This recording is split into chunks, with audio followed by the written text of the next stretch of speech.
ഗാസയിൽ മരിച്ച 3 ബന്ദികളുടെ മൃതദേഹങ്ങൾ കൂടി ഹമാസ് ഇസ്രായേലിന് കൈമാറി. ഇസ്രായേൽ സൈന്യം തന്നെയാണ് ഇക്കാര്യം അറിയിച്ചത്. ഗാസയിൽ റെഡ് ക്രോസിനാണ് ഹമാസ് മൃതദേഹങ്ങൾ കൈമാറിയത്. റെഡ് ക്രോസിൽ നിന്നാണ് ഇസ്രായേൽ മൃതദേഹങ്ങൾ ഏറ്റുവാങ്ങിയത്. വെടിനിർത്തൽ ധാരണയുടെ 1-ാം ഘട്ടത്തിൻ്റെ ഭാഗമായി കഴിഞ്ഞ മാസം ആരംഭിച്ച ബന്ദികളുടെ കൈമാറ്റത്തിൻ്റെ ഭാഗമായാണ് നടപടി. അമേരിക്കയുടെ മധ്യസ്ഥതയിൽ നടന്ന വെടിനിർത്തൽ ധാരണയിൽ 20 ബന്ദികളെ ജീവനോടെയും 28 ബന്ദികളുടെ മൃതദേഹവും കൈമാറാമെന്ന് ഹമാസ് അറിയിച്ചിരുന്നു. അതിനിടെ മരിച്ച ബന്ദികളെ കൈമാറുന്നതിൽ ഹമാസ് കാലതാമസം വരുത്തുന്നതായി ഇസ്രായേൽ ആരോപണം ഉന്നയിച്ചു. ഗാസയിൽ തകർന്ന കെട്ടിടങ്ങളുടെ അവശിഷ്ടങ്ങൾക്കിടയിൽ നിന്ന് മൃതദേഹങ്ങൾ കണ്ടെത്തുകയാണെന്നും അതാണ് കാലതാമസം വരുന്നതെന്നുമാണ് ഹമാസ് പറയുന്നത്.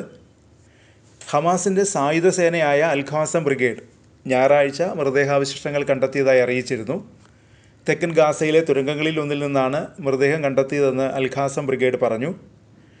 ബന്ദികളായിരിക്കെ ഗാസയിൽ മരിച്ചവരുടെ മൃതദേഹാവശിഷ്ടങ്ങൾ തിരികെ എത്തിക്കാൻ ബന്ദികളുടെ കുടുംബങ്ങൾ സമ്മർദ്ദം ചെലുത്തുകയാണ്. അതിനിടെ ബന്ദികളുടെ മൃതദേഹങ്ങൾ ഹമാസ് മനഃപൂർവ്വം വൈകിപ്പിക്കുകയാണെന്നും അതിൻ്റെ നിരാശയിലാണ് ഇസ്രായേലെന്നും വൈനെറ്റ് ന്യൂസ് റിപ്പോർട്ട് ചെയ്യുന്നു. ഹമാസ് വെടിനിർത്തൽ കരാർ ഉപയോഗപ്പെടുത്തി വീണ്ടും സംഘടിക്കുകയാണെന്നും ഇസ്രായേൽ ആരോപിക്കുന്നു. ആഭ്യന്തര പ്രശ്നങ്ങൾ പരിഹരിച്ച് വെടിനിർത്തൽ കരാർ നിലവിൽ വന്നതോടെ ലഭ്യമാകുന്ന മാനുഷിക സഹായം ഹമാസ് കൈപ്പറ്റി വീണ്ടും ശക്തരാവുകയാണെന്നും ഇസ്രായേൽ ആരോപണം ഉയർത്തുന്നു. US പ്രസിഡന്റ് ഡൊണാൾഡ് ട്രംപ് താൻ മധ്യസ്ഥത വഹിച്ച വെടിനിർത്തൽ കരാർ അട്ടിമറിക്കാൻ ഇസ്രായേലിനെ അനുവദിക്കില്ല.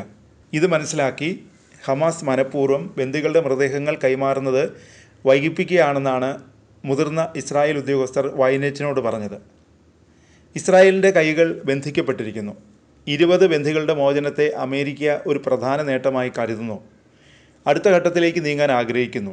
അവരെ സംബന്ധിച്ചിടത്തോളം മൃതദേഹങ്ങൾ വീണ്ടെടുക്കുന്നത് പ്രധാനമാണെങ്കിലും കരാറിൽ തന്നെ തുടരാനാണ് അമേരിക്ക ആഗ്രഹിക്കുന്നത്, ഒരു മുതിർന്ന ഉദ്യോഗസ്ഥൻ വൈനെറ്റിനോട് പറഞ്ഞു. ഹമാസ് മനഃപൂർവ്വം തടസ്സപ്പെടുത്തുകയാണ്. വലിയ ബുദ്ധിമുട്ടില്ലാതെ മൃതദേഹങ്ങൾ ഉടനെ തിരികെ നൽകാൻ കഴിയുമെന്ന് ഞങ്ങൾക്കറിയാം.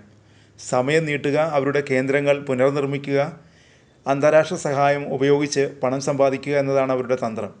ഇത് സൗഹാർദ്ദപരമല്ല, ബോധപൂർവമാണ് അവർ എങ്ങനെ ചെയ്യുന്നത്, ഉദ്യോഗസ്ഥർ പറഞ്ഞു. ഹമാസിന് ബന്ദികളുടെ അവശിഷ്ടങ്ങൾ വേഗത്തിൽ തിരികെ നൽകാൻ കഴിയുമെന്ന് ഇസ്രായേൽ ഇൻ്റലിജൻസ് കരുതുന്നു. ഞായറാഴ്ച ഹമാസ് 3 മൃതദേഹങ്ങൾ കൂടി കൈമാറി. 8 ഇസ്രായേൽ ബന്ദികളുടെ മൃതദേഹങ്ങൾ ഇപ്പോഴും ഗാസയിൽ തന്നെ ഉണ്ടെന്നാണ് കരുതുന്നത്. നിരാശയുണ്ടെങ്കിലും അമേരിക്കയോട് ചേർന്നു പോകാൻ ശ്രമിക്കുന്നതായി ഇസ്രായേൽ ഉദ്യോഗസ്ഥർ പറയുന്നു. ഹമാസ് ഈ രീതിയിൽ പെരുമാറുമെന്ന് ഞങ്ങൾക്കറിയാമായിരുന്നു, ഒരു ഉദ്യോഗസ്ഥൻ പറഞ്ഞു. അമേരിക്ക കാര്യങ്ങൾ മനസ്സിലാക്കുകയും കർശനമായ നടപടികൾക്ക് പച്ചക്കൊടി കാണിക്കുകയും ചെയ്യുന്നതുവരെ ഞങ്ങൾ കാത്തിരിക്കുകയാണ്, ഉദ്യോഗസ്ഥൻ പറഞ്ഞു.